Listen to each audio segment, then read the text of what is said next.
Hello and welcome to another episode of Between the Covers. If you're watching for the first time, please do say hello, pop up the fire emoji. If you're a regular on this show, oh, what is this? If you are a regular on this show, give me that. I love the fire popping emoji. Was it like a firework one? Or just a smiley face will do. Anyway, so if you find this of worth and value, how can you not? Please do share this out with your network. If you are watching for the first time, who am I? My name is Daniela Bleckner. I am an author, book journey mentor, founder of a company called Conscious Dreams Publishing. We work with authors from all over the world to help them to get their powerful messages and stories out there. Oh dear, it looks like that I am not live on Facebook at the moment, so let me just try and rectify that. As you're watching, please do say hello, tap the screen, show us some love, let us know where you're watching from while I fix this issue.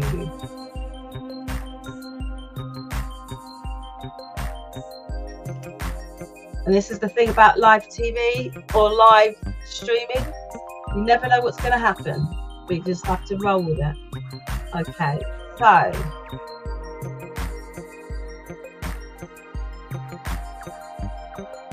not quite sure what to do at this point.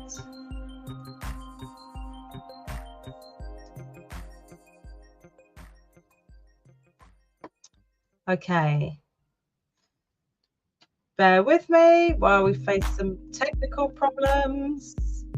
All will be well.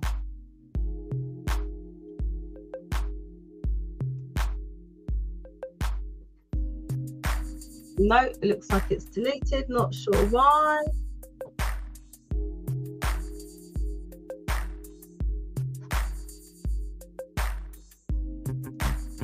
Okay. Thank you for coming in. Hello there, Joan Watson. Nice to see you.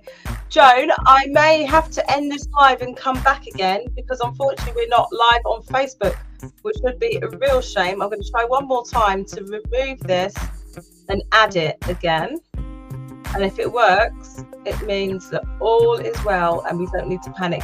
Yeah, I know it's live on YouTube, which is fantastic, but we've got a beautiful audience on Facebook who will not be able to see it, but I think I have fixed the problem.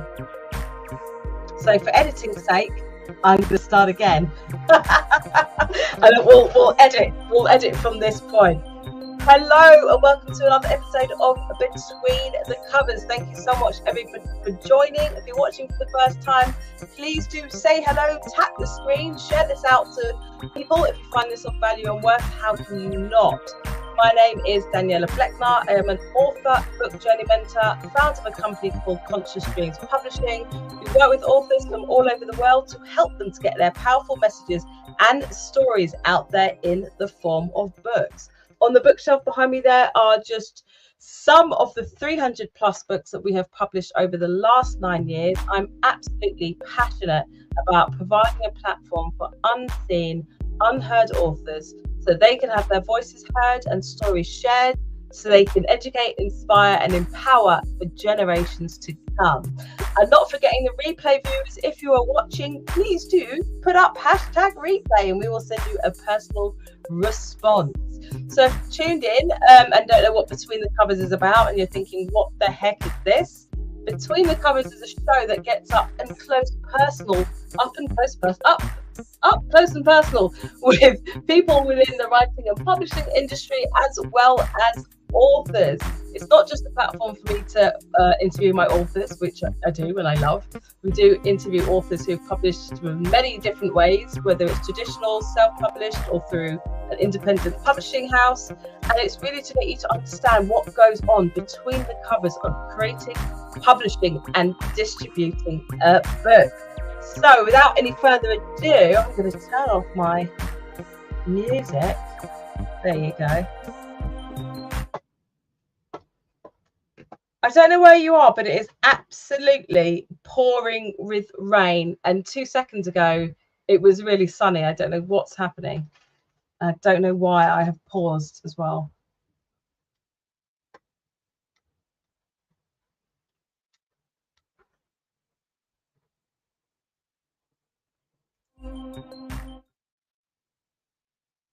Okay.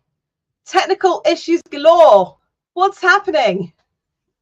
Please let me know, Joan. I can see you watching. Please let me know if you can see me and if you can hear me, because it seems a little bit glitchy where I am. But I'm going to carry on. Today, I'm interviewing the awesome and amazing author S.N. Clayton. We've been working together for the last, I think it's about 3 or 4 months. It seems to have gone around in a whirlwind. She is an absolutely amazing author, writer. She's written a book called A Shared History, Black Victorians, Book 1. What's it about? I'm going to read the blurb. It's a modern love story that opens a door to a long ago love and shared history.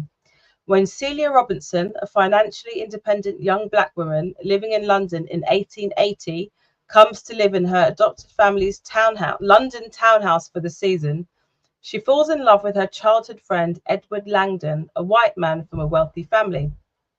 Despite their affection, they keep their relationship a secret from Ed's grandmother, Lady Benwick, who is also Celia's guardian. Ed believes love can overcome anything. However, despite Celia's comfortable middle-class upbringing, she is doubtful and procrastinates over accepting his marriage proposal, only to uncover a darker truth. So I'm going to bring in S.N. Clayton, otherwise known as Sonji. Who is Sonji? She was born and brought up in North London. She's a business educator, author, speaker, and avid reader of many genres. She's also a big fan of, how can she not, romantic sagas and historical romance fiction. I am bringing her in. Now she's written the very first of the trilogy, A Shared History. Hello, how are you doing? Hello. We got there. You have your very first published book here, out yesterday. How does it feel to be a published author? Very exciting, a bit overwhelming, a bit surreal. Like, when I saw the proof, I was like, is this me? Did I write this? It was a bit strange, to be honest with you. But yeah, I'm just loving that I actually got to this point. It's been 5 years in the making, Daniela. Wow. So yeah, we got there in the end. You did? Well, so it's 5 years in the making. So is it something that you've always wanted to do? Have you always wanted to write historical romance fiction? Well, I've always wanted to write. My late mum, who the book is dedicated to, she got me into reading and writing at a very young age. She used to take me to the library once a week. Okay. And get my books, get her books. And I was just a really fast reader. So she'd have to keep taking me back to the library. But once I got to pre-teen age, I just would start on her books, which she was like an avid Mills and Boon. Back in the day was like, big. So she was like a big fan of Mills and Boon. So she used to like vet the books before I could read it. And she used to ask me like, my mom's Jamaican, so they have to be very direct. So she's like, oh, did you eat the books, Sonji? Are you eating these books? Because I don't understand how you're going through this so quickly. Because I'm like, hurry up and read your books. When are we going back to the library? So, I could read and write before I started school. So when I started school, I could read and write, and that's my mum. Because back in Jamaica, my mum was a preschool teacher, so she was a stickler for your reading, your writing, and arithmetic. Yes, mommy. So I could read and write, and when they had like the story time, I didn't want anybody to read to me. So my teacher used to let me and one or two others just choose our own book and go and read in the corner while she did the reading time. So yeah, I was into the book. So I would say I've always been to a wide range of genres. So historical, fantasy, sagas. I kind of read anything, to be honest. Not just fantasy, like sci-fi as well. But definitely the romance comes from my mum. That's who got me into the romance. Well, and I've always wanted to write a book. Yeah. Well, it really seems to come really naturally to you, and it's beautiful that it's dedicated to your mum. And I just wish everybody encouraged their children to embrace literature, escape in a book, because it's so good for the mind. It's so good for your writing skills as well, to be sitting reading and writing stories at such a young age is brilliant. And some people you work with, they have an amazing story and need help with the writing aspect of it. But there's few people that I work with, and they are just phenomenal writers with such a unique, voice. And that's something that you definitely have. And it was both the editor and myself, Rhoda, the editor, were like, "This is really good, brilliant." So thank you. I appreciate that. It really is. I'm so glad there's more to come. But I just want to acknowledge that there's some people on here. Joan says, "I can hear you." Oh, hello. She says, "Well done." Ali Pali. Thank you for coming. She's also one of our authors. She is publishing her book with us on the 1st of September. In fact, you might be able to see it. There you go on the bookshelf, Ali. Wonderful. It arrived yesterday. So I've been working with you both at the same time. And Joan says, "Congratulations." Thank you so much. Thank you. So tell us a little bit about the book and what inspired you to write this. I think I gave myself a task that I would actually write a book by the time I was 50. I knew it would be romance, but I couldn't quite get there. So over many years, I would start and stop different books. And I don't think I ever got past chapter 3 or 4, maybe 3 or 4. And I couldn't figure out why. But long story short, I finally got serious about it and started to actually read about writing, because just because you love to read and love to write doesn't mean you know what you're doing. So I kind of figured out, I don't think I know what I'm doing here. Yeah, so which is why maybe I can't finish the book. So I started kind of looking into it, and I realized that I am not a pantser, and I've been pantsing.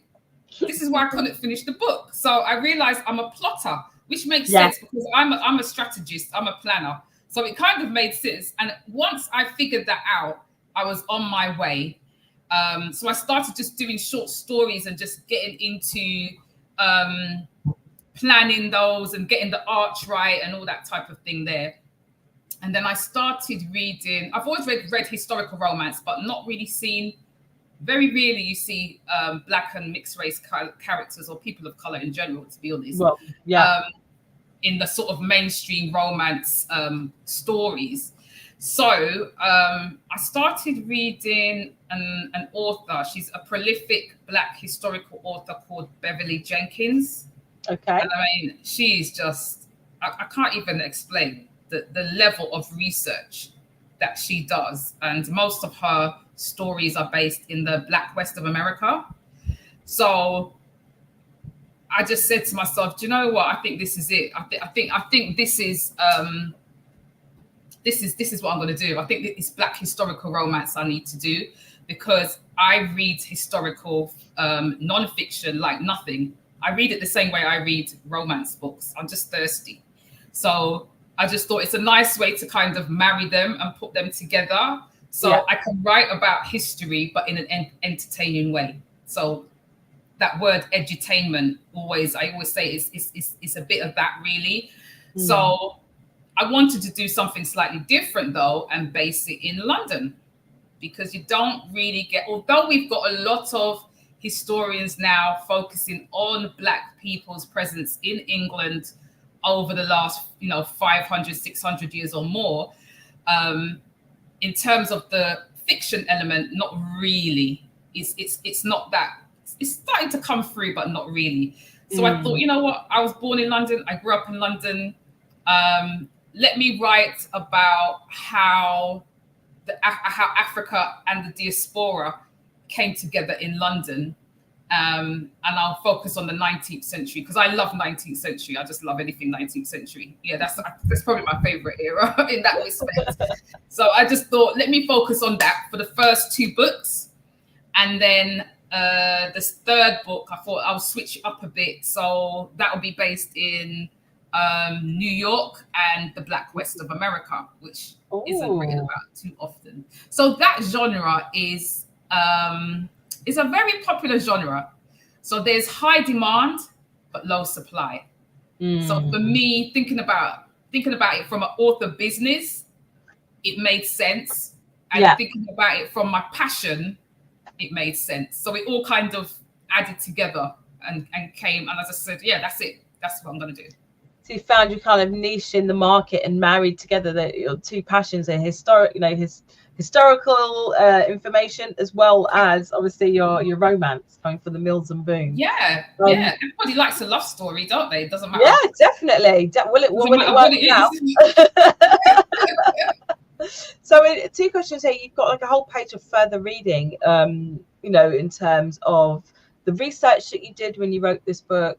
Obviously, we're not from the Victorian era, so there are so many different aspects that you need to look into. And the second thing is that, there is this myth that, there wasn't any Black people during the Victorian era, where that presence was actually very valid. It was almost erased and omitted from history. So with your further reading, tell us about that process, but also about, the importance of preserving that history of Black culture during that time.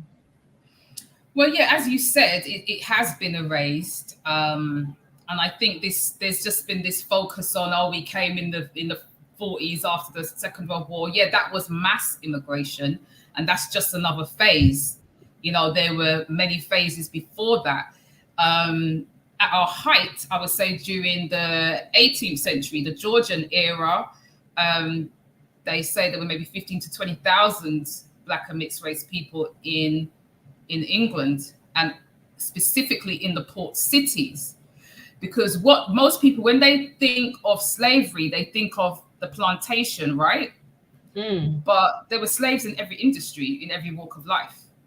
So you had planters or, people, colonial diplomats, these type of people who would move around the colonies, and then they'll come home and they'll bring their servants with them, or their assistants, or whatever they had bought that slave to do. So in the 18th century, there were many Black and mixed race people who were either in service in some type of way, but a slave servant, a slave shop assistant, do you know what I mean? Whatever they were there to do for their master, that's what they were doing. At the same time, there were many free Black and mixed race people from many walks of life. So coming sort of into the 19th century as well, we cover all walks of life. So we're in the military, we were in the Navy, like I said, the army, sports, entertainment. We were merchants, we were craftsmen, we were nursery maids.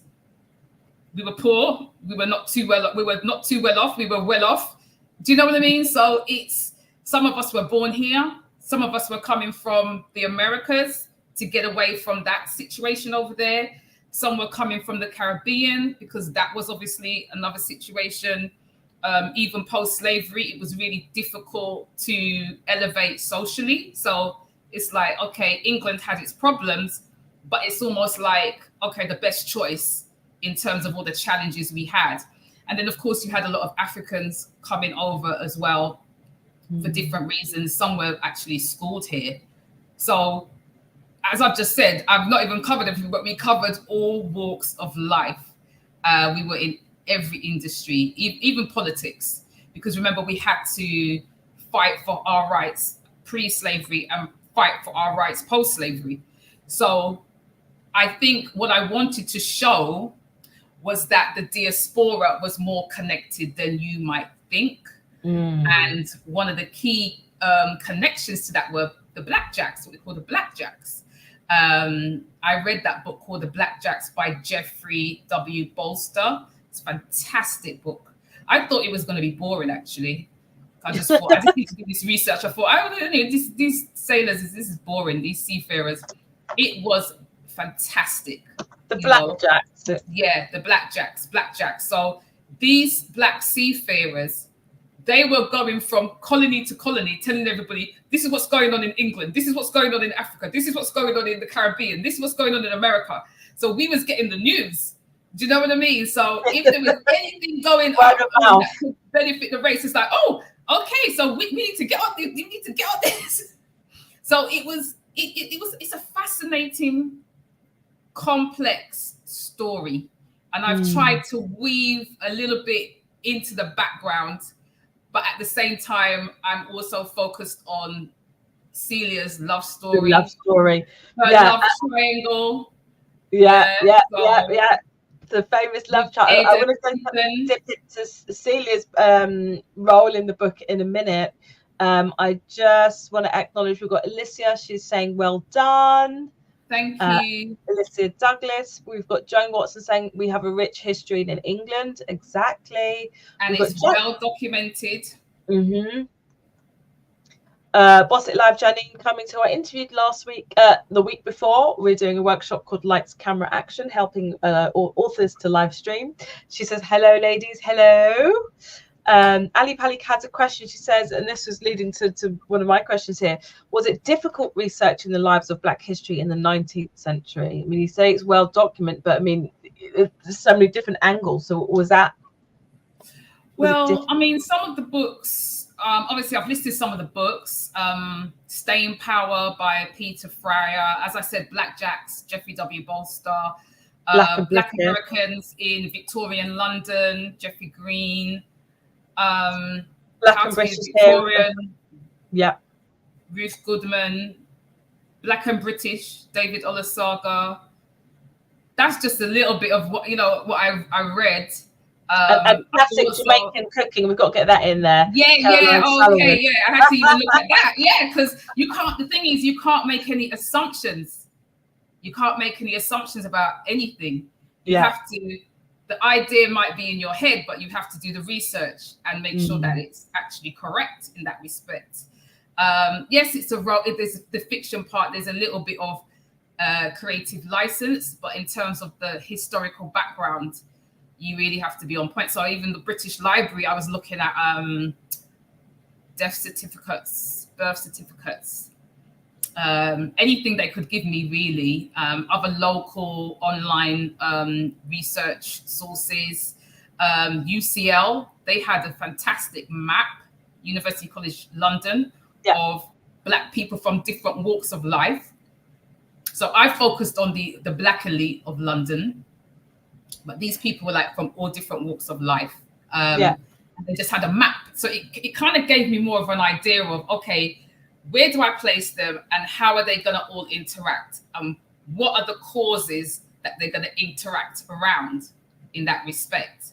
And what allies are they going to have as well? Because we can't forget our allies from all walks of life. Okay, so I had to kind of build all of that in layer by layer by layer. And yeah, it took me maybe about 3 to 4 months to do the full research before I could start writing.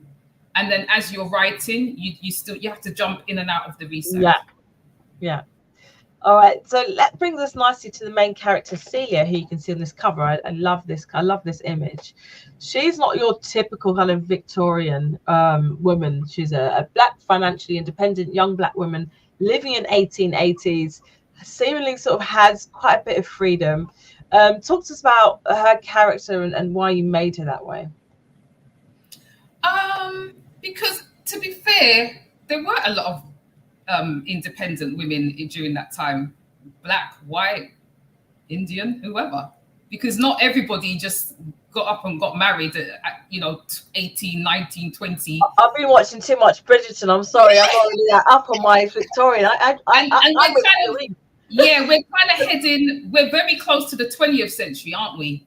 So, and it's also the century of the Industrial Revolution. So a lot of what we call modern 20th century, actually, it stems from the 19th century, even the way we speak. So that character for me made sense in her father was a seafarer, but he has some mixed ancestry. He's Black, but he has some mixed ancestry. The mother is actually American. But on his travels, he partnered with different people, met different people, made really good investments. Like I said, it's the 19th century. A lot was going on. New businesses, new industries were springing up. So people from all walks of life were taking those opportunities and invested in different businesses and different ventures. So he was a bit of a networker. And so they left her quite comfortably off. The connection with Lady Benwick and Ed is the abolitionist movement that's how the families kind of get together. And that's what you find back then. People from different walks of life, different class backgrounds, different cultural backgrounds come together through the abolitionist movement and make friends that way. You find some people would become, maybe there's a Black person who's escaped a slave master, and you will find someone, who's in the abolitionist movement, who may be white, middle class, more white, upper class, and they just kind of say, we're going to take you under our wing to get you away from that person. Do you know what I mean? So it's, like I said, it's not a black and white story. We have our allies. However, I will reiterate that we always led that movement, the consistency was led by us, because we had the most to lose, right? So we kind of, there's this sort of white savior trope, which I think is a little bit, it's a bit Abraham of a misconception. When you get into the history, we always led those causes. We always led the way. However, we need to acknowledge that we had our allies, many people on board. So I think for me with Celia, I think I was just being logical with her, because she's in a bit of a difficult scenario in that she's been brought up with the gentry, but she's not really one of them. You know what I mean? So it's like, who is she? For her to meet the right person is quite difficult. And that's the same with her friendship group, because they've been brought up in this scenario where they don't quite fit in, really. They're accepted to an extent, but they don't quite fit in. So, until you meet the right person, it's like, no, until you meet the right person, you have to be independent. Like, what are you going to do? A woman back then, well, if you didn't have a husband, you didn't have family like that, you just had to get on with it. You had to find work and you had to get on with it. So I think, especially as a Black woman, it's nothing new to us to be independent, and have to fend for ourselves in that respect. There's nothing new. And as I said, it's context with her. So I thought it made more sense. However, I didn't want it to be too black and white. I wanted to have some conflict. So I had to bring back Nathan. I had to make problems. I really like the Nathan character. But I really like that about her, is that she was very much her own person. She could hold her own in different scenarios with different people, which is a skill, but also was able to make decisions for herself. Another part, without kind of ruining the plot, was a particular character when we were talking about allies, white allies, is the difference between being an ally, but then also I can only be an ally so much. I can only be an ally so far as what is allowed, because the marrying of marrying into the family, you're crossing boundaries like race, class, and when what happens to that allyship? How far does allyship go? And I like how you explored that in the book, in one of the scenes in the book. Yeah, I mean, you find that I found that a lot actually in my research. So you find people who were allies. So they had that. They didn't want to lose their humanity. They just were not about chattel slavery or any slavery of any type. They just were not about that life. It was just wrong, and that's it. However, it was the times as well. And the time, some people, if they were like working class, believed, I'm working class and we need to stay with working class. I'm middle class and we need to stay with the middle class. I'm upper class. So there were people that were like, they didn't think they were above necessarily, but they just felt like, this is your class, you need to stay there. Do you know what I mean? So Lady Benwick was like that. I mean, but she's like an elder of those times, isn't she? So she's not, she just has her way, and she's just stuck in her ways in that respect. But it's not so much as condoning any kind of chattel slavery or anything like that. Yeah. I'm not even sure she really knows why she doesn't condone it. I think she's just been brought up that way. So it's just like, well, that's exactly it. It's like that indoctrination. And it isn't just like you say, it's not black and white. It's about class. It's about protecting the estate and protecting the property and protecting marrying into, you know, finery or, you know, wealth.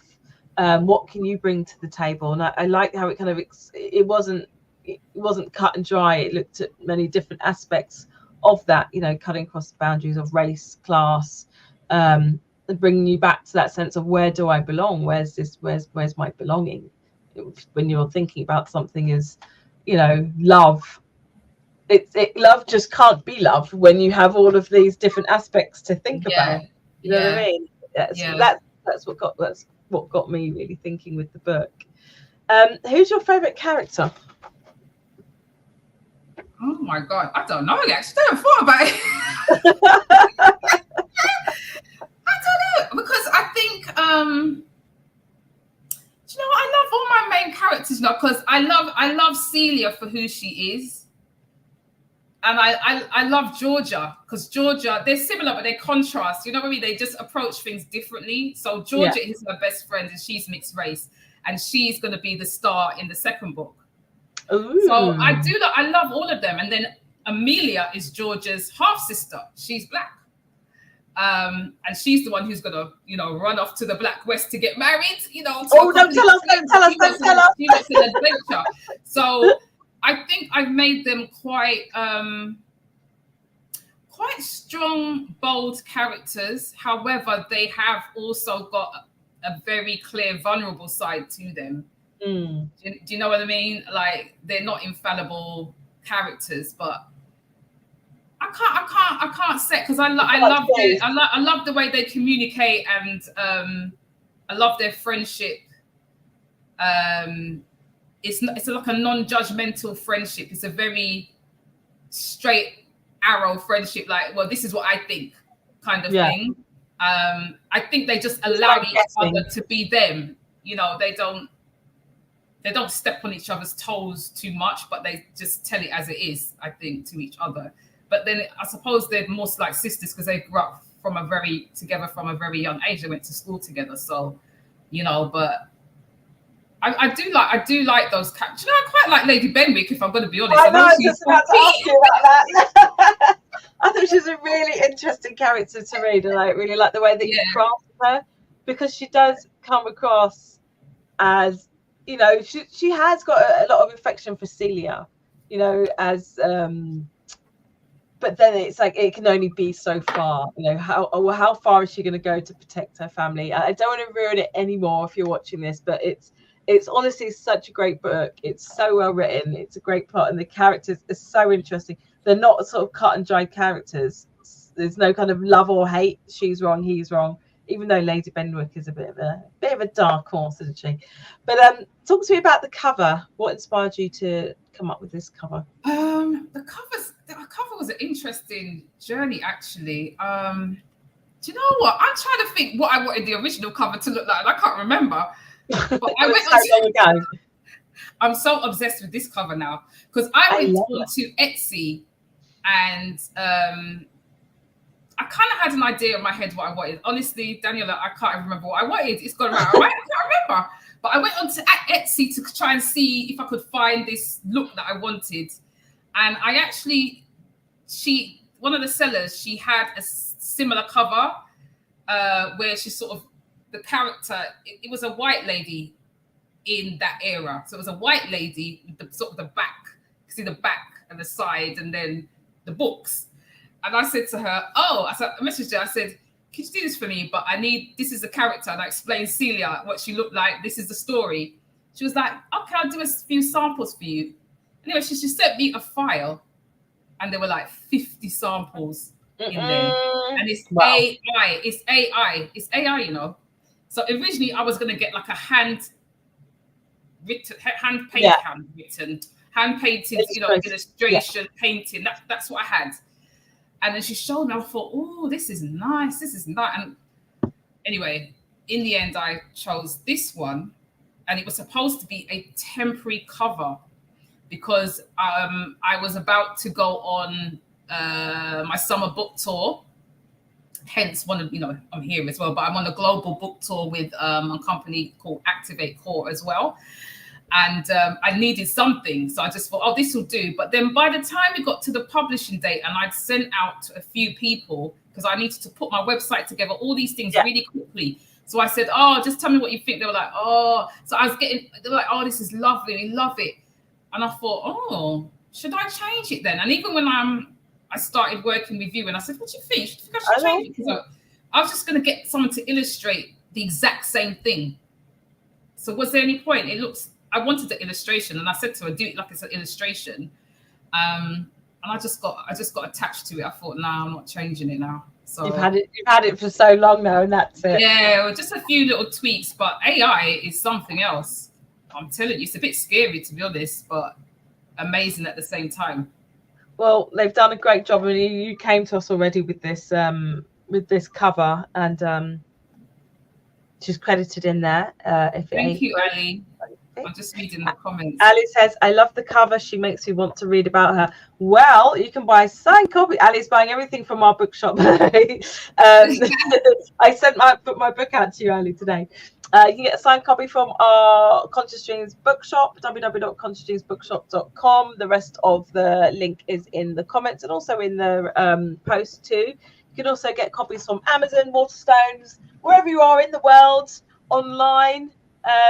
Great book. It came out yesterday, so your book is officially 1 day old. So talk to us about the process. You came to us, I think it was it April, and you said, oh, I need to get this out by June, July. It's like, well, it's normally a 90-day process, but I like the challenge. Oh, Joan says lovely cover as well. I like the challenge, so it's okay. Let's do this. It was well edited, so it needed a bit of a copy edit and a proof. So we took the challenge on, and obviously the blurb as well. So talk to us about the process, people who've never had a book published and don't know what to expect. Wow, where do I start? I mean, I think for me, I try to get do as much editing myself as possible. So I would say I did about 4 drafts, and then I just said enough is enough. Let me move it on to the professionals. And so at that point, I wasn't quite sure what I was going to do. I didn't know if I was going to, because there's different platforms you can use. So you can kind of do the self-publishing route where you use the platform, but you kind of do it yourself. Yeah. Or you can do all the parts and just use different people. You can maybe go onto Fiverr or something, and each part you need to do, you can find somebody. Yeah. I didn't really know what to do or approach a hybrid publisher like yourself. So I wasn't sure what to do, but I thought I've got to do something. So I think I'd read a novel by an historical author. I can't remember her name actually. But there was a copy editor in there, and I contacted her because I thought I need to at least just start the editing process. Just know I'm doing something. Can't just be sitting there. Yeah. And so I got a book review from another hybrid publisher, and they were like, you don't need the developmental edit. And I was like, give thanks. You just need a copy edit. Okay. So the developmental edit is to do with your story flow and, the concept, all that stuff there. So give thanks. I just thought, okay, 4 drafts would do it then. So then the copy editor, she sort of did it. She did do a little developmental editing, actually, just a little bit, not a lot, just a little bit, because I would get my point of view mixed up and things like that. But by the time you get to the 4th draft, who's got energy? I can't even see. Like, you can't even see. I can't see. I'm just like, I cannot see this book anymore. It's too much. I'm not picking up anything, So the copy editing was done, and then I had to make a decision. And so I went to the Black British Book Festival, and one of your authors, I knew her. And you were there, met you there, and I just looked at your bits and pieces, looked at your pack, and I thought, do you know what? I just need to just be able to pay in installments and just say, all right, here you go. You just do it now, because I didn't have strength. I said, I can't be asked, you know. So I just thought, yeah, this is it. This is it. You take it on, and you just whatever you want me to do, you just tell me what to do, and that's what happened really. So you checked it to make sure that the copy editing was to par, and it was. So really, from your point, you did the proofreading, and then obviously, I couldn't get away with it. I still had to, every time you did a proofread, I had to check it. So anybody who's out there if you think you're not going to be doing anything, it's work. And then the design of the inside. What kind of paper do you want? Do you want cream or white? So it's a long process. So you've got like the proofread. After the proofread, then it's I think it's a typesetting, isn't it? So what do you want it to look like, the formatting, the typesetting? There was a little bit of editing of the cover, had a little bit of errors on it that I wanted cleaned up. So yeah, the typesetting, then proofread. You're proofreading all the way through. You're proofreading at every stage, really. Then it was like putting the proof together. So putting the book cover and the back and the spine and all of that good stuff. Checking that, saying yay or nay. Yeah, it was just, and then what's the last bit then? It's just, and then the marketing, getting all the social media stuff designed, and then doing your marketing and what have you. I mean, that's really important, to be honest with you. But then my background is a business educator, so I was never ever softly approached about my marketing. I had a marketing strategy in place ages ago. You've got a whole book tour going on. You've got an event on the 17th of August. Yeah, so I kind of know that side of things. I just know, if you're serious, yes, I suppose it's my side hustle. It is my side hustle, but it's still an author business. So I'm gonna always have my business head on and my creative head on simultaneously. So I can't help it, but you just take it. You just have your strategy and you just take it one day at a time. Yeah. I think you're doing really well. The fact that you literally had this book and you said, right, I've got to have it by this time. I'm doing this tour, and you've got it in your hands and you're happy with it. We've gone through all those stages. I know you are going to be speaking at an event on the 17th of August. You've had some radio, a couple of interviews already. Tell us where people can find out more about what you're doing. Okay, so you can go to my website. It's SN Clayton. As you can see, my name there. I'm going to put it out, don't worry. snclayton.com. There you go. And I've got the links there for the books. There's a bit about me. There's a bit about the book series and what have you. And I've got an event page as well. It will be lovely if people subscribe to the newsletter, because it's not just about me. I want to share information about Black achievements, pre-slavery. We do have a history, a very, very rich history. So I want to share stories and achievements that, pre-slavery, slavery, and post-slavery. I do want to actually write a romance based in, I think my next, looking forward really, once this series is all done, I'm already looking at having a story of romance based in one or two African civilizations. And also I'm looking at the golden era, the 90s. Yeah. Music. That golden era of R&B, dancehall. I've got my 90s bucket hat next door. Oh, have you? I've got I wanted to do something based in London in the 90s, but it would be kind of London, New York type of thing. So it won't be a series. It'll probably just be maybe a couple of short stories in a book. Same with the African civilization one. So keeping that historical thing going on, but doing it a little bit different. Wow, this sounds very exciting. So you're gonna be busy. This is your first pancake. You've done your first book now, so you know the process. You've had the 5 years of wanting to get this book out, and now you've got a plan for your other books. I see them just pouring out of you. So please do follow Sonji. Her website again is www.snclayton.com.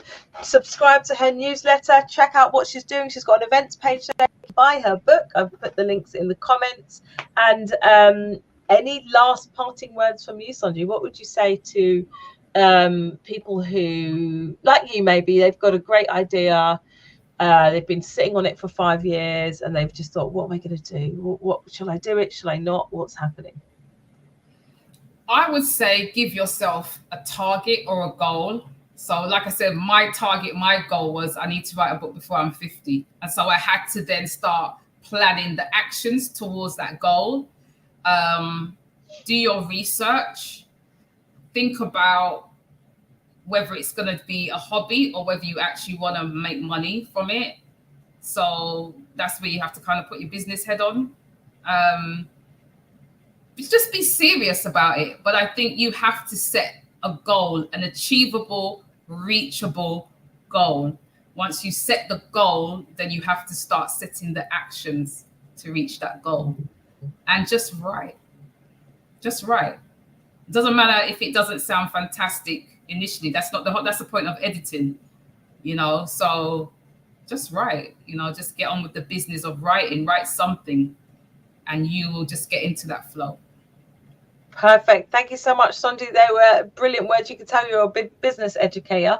Maybe you might be on stage encouraging other people to fulfill their goals. And maybe there's other things in the past. As you're speaking, I could just see you doing like writing workshops around historical fiction. And there's so much you can do with all of this, and the historical knowledge of the Black presence in the UK and the US is phenomenal. And you're the epitome of the importance of researching the era that you're writing about. And it's been fantastic working with you. It's just the beginning, and looking forward to seeing what else you're achieving and coming out with. So it's been an absolute pleasure. Thank you. Thank you, Daniela. You've been fantastic, a fantastic mentor. And guys, anybody out here, if you're looking to publish your book, there she is. Thank you so much. You're welcome. So I'm actually going to be away for the next 2 weeks. There's going to be no show, but join me on the 20th. Look at my calendar now. It's going to be the 29th of August, where I'll be interviewing the awesome and amazing Alison, who's actually on now, I think, Ali Pally. She's published a book called Downloads from Alison Ryan Chase has published a book called Downloads from Heaven, a poetry book. It literally came, I think these two came in the last 2 weeks, very close in publication together. So I'm hoping one day you two will meet. Maybe there's another event for us all to go to. Yeah. And that's the beautiful thing, that it's not just about publishing a book, it's about creating an author community, supporting each other, letting each other know about our events, sharing our books, buying books from each other, buying directly from authors helps the best, and letting each other know about opportunities. So it's been brilliant interviewing you. It's been amazing working with you, and testament to your hard work, your goal setting, and your dedication, and your just close attention to detail, which is so important when you're publishing your book. And it's been an honor, so thank you.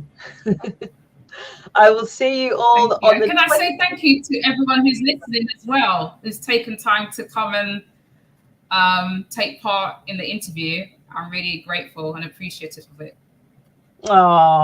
Thank you so much, everybody. We have Janine, we have Joan, we have Ali Pally, we have is Alicia there?